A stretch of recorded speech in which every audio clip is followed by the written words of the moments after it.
Hi, my name's Taylor Storms, and I train Mustangs for a passion.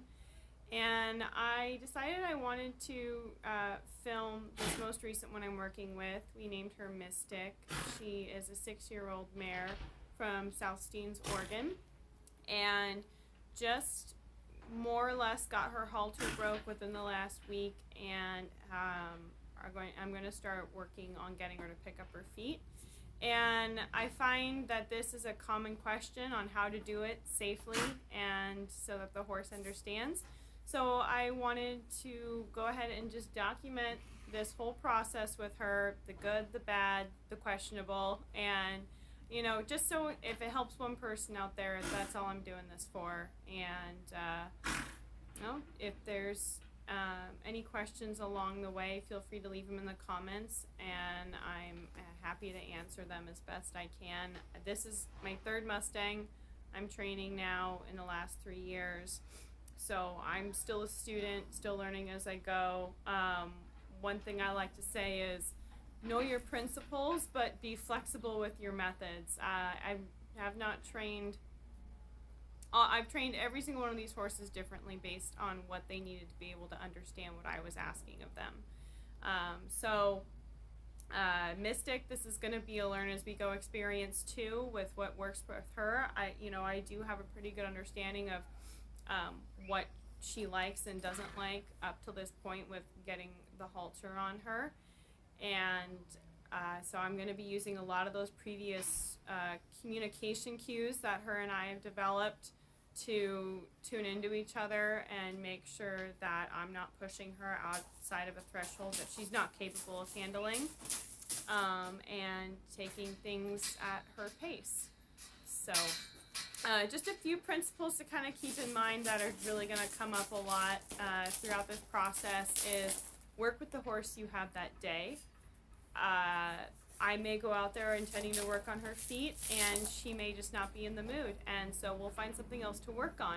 But keep in mind that that's still helping us get to our end goal of having the farrier be able to come out and safely trim her feet, which she is in desperate need of. So while we may not be working on the problem directly, sorry, I have a very curious Mustang who's trying to mess with my camera. Anyways, just the point there is sometimes the path forward is not always straight. We may take a turn and work on something else one day, but we're still getting closer to the end result of what we're needing to do. And I understand why this is a common, sort of stressor for us Mustang adopters is we look at their feet growing and we just it starts stressing us out because we don't want them to get hurt. We want them to be in good health. I'm not a veterinarian or a farrier, but for the most part, most of the time, these horses are going to be completely fine, and the best way to take care of their feet is to go at their pace. Don't let the stress of the situation get the better of you, and try and ask for something the horse isn't ready for, because then that inevitably, you're just going to take steps backwards, and that process is now going to take more time to be able to get that farrier out. So number one rule, go at their pace. Number one principle, I should say, go at their pace. Work with the horse you have that day. Don't go in with expectations. Have an idea of something that you think is really feasible for that horse to accomplish in no more than 15 minutes. Juniper, I don't need help. Thank you. I'm going to put a halter on this one pretty soon if she doesn't stop. Sorry. Where was I? 15 minutes. Don't make this, 30, 45-minute session. 2 15-minute sessions, if the horse is comfortable with that, like where you can give them a couple hours break in between, going to be way more productive. Just look for the smallest gain, marginal gains, and you're going to make a lot of process that way. Slow is smooth, and smooth is fast. If you have any questions along the way, feel free to leave them in the comments on YouTube, or I'll be posting these on Facebook there. So if you want to follow me on Facebook or Instagram, I'll leave all that information in the description of this video. My name's Taylor Storms, and thank you for coming along this journey with me. This is the first day that I started working on picking up her feet. Up to this point, she halters pretty easily now, and I can also touch or pet her uh, up her neck, her chest, her shoulder, and along her top line, taking my hand down around her belly a little bit. She's still very sensitive, so still working on that, but wanted to make sure I had all these areas safely in place before I started working on moving my hand down towards her foot. So just had her haltered here, and I always start by working on both sides as kind of a warm-up. She's definitely more leery on her right side, so I go a little slower on this side, and I also don't ask for as much as I might on the left. But you still want to make sure that they're balanced and able to work both sides. So before starting on anything new, I always kind of touch in with her with all of these common areas that we know are really strong. This kind of relates to a principle called the Donkey Kong principle, where, every time you start over, you are strengthening up those earlier things that you've worked on, and also building in a positive association, because she's very comfortable with these areas already. And so there's a saying that says anticipation can be your best friend or your worst enemy. And where that really comes into play here is if they have a positive association before what you're going to ask for, anticipation can be your best friend. If they have a negative association to what you're going to ask for next, they're going to anticipate in a negative way and get concerned and worried about it. So these are all areas that I previously worked with her on. She's very comfortable in, so just kind of going through the routine here with her. Having a routine is really helpful for when you're introducing new stuff, because then they know they have something that they can rely on.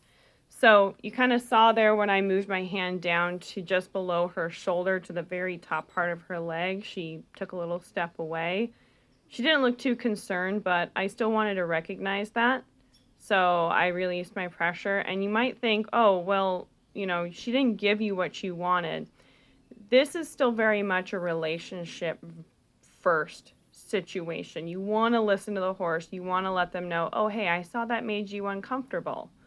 But then when I went back in just then, she was more okay with it, because she realizes, okay, I know that she knows she's not going to ask me for anything that is too much, or, we can have a two-way communication there. So that right there, when I got down to her knee and she picked up her foot, that's the start of asking for her to pick up her feet.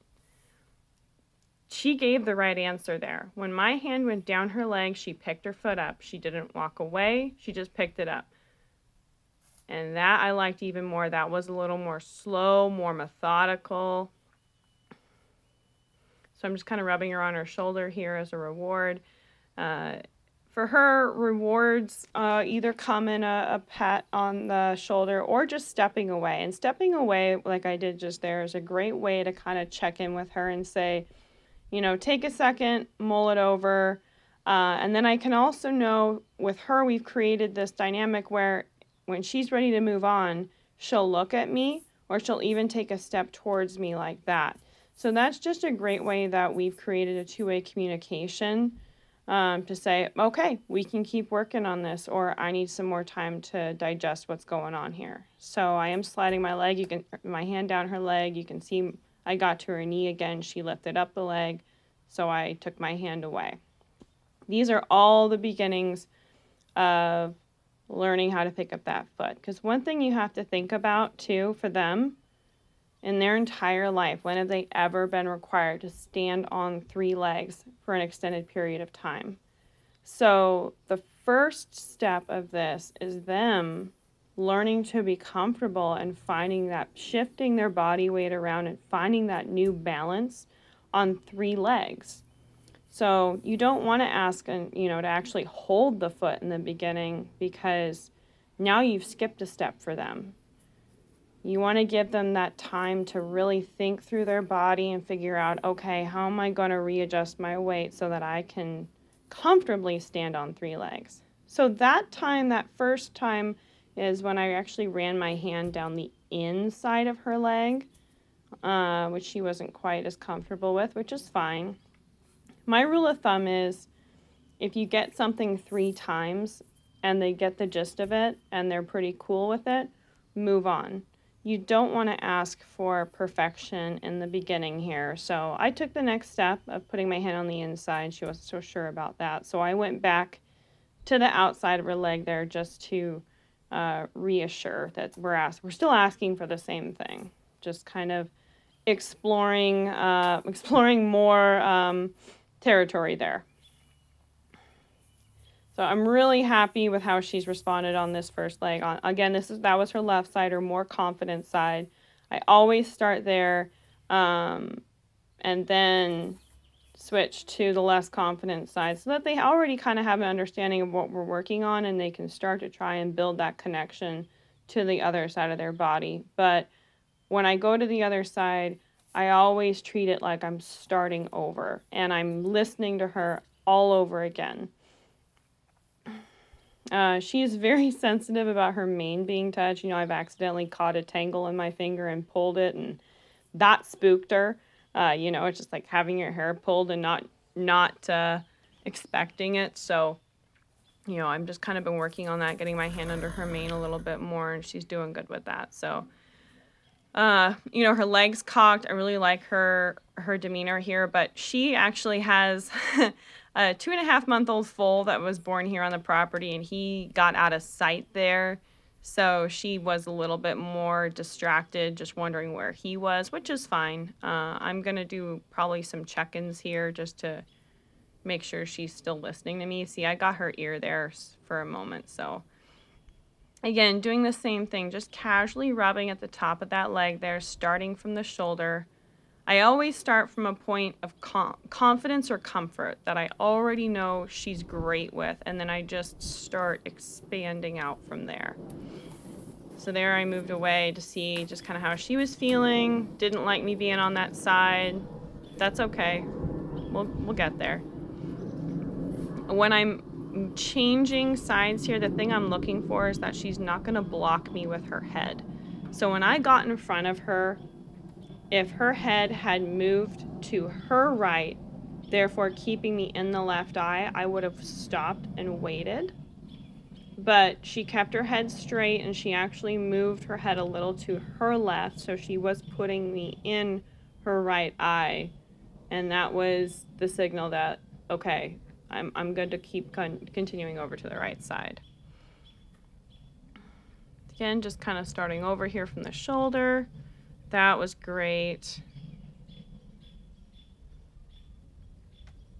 And on this side of her face, interestingly, she really likes being rubbed just below that eye.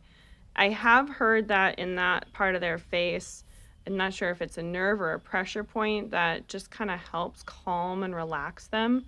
So that was something that I did work early on with getting her comfortable, because as soon as I could get my hand just below her eye there, she really relaxed into it quickly. But the process of getting there took some time.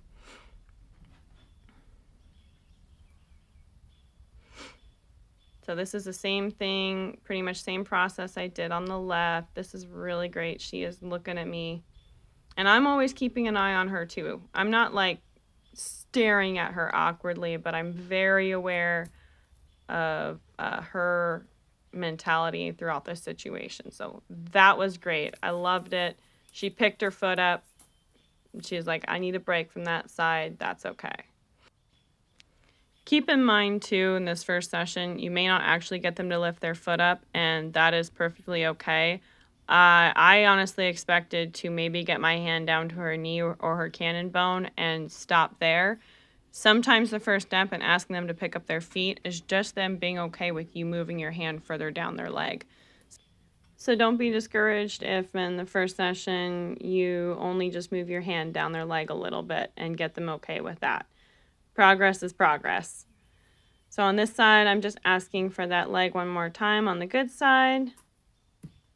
Fantastic. And I'm going to call it there. It was a gutsy move to toss the brush, but thankfully it went okay.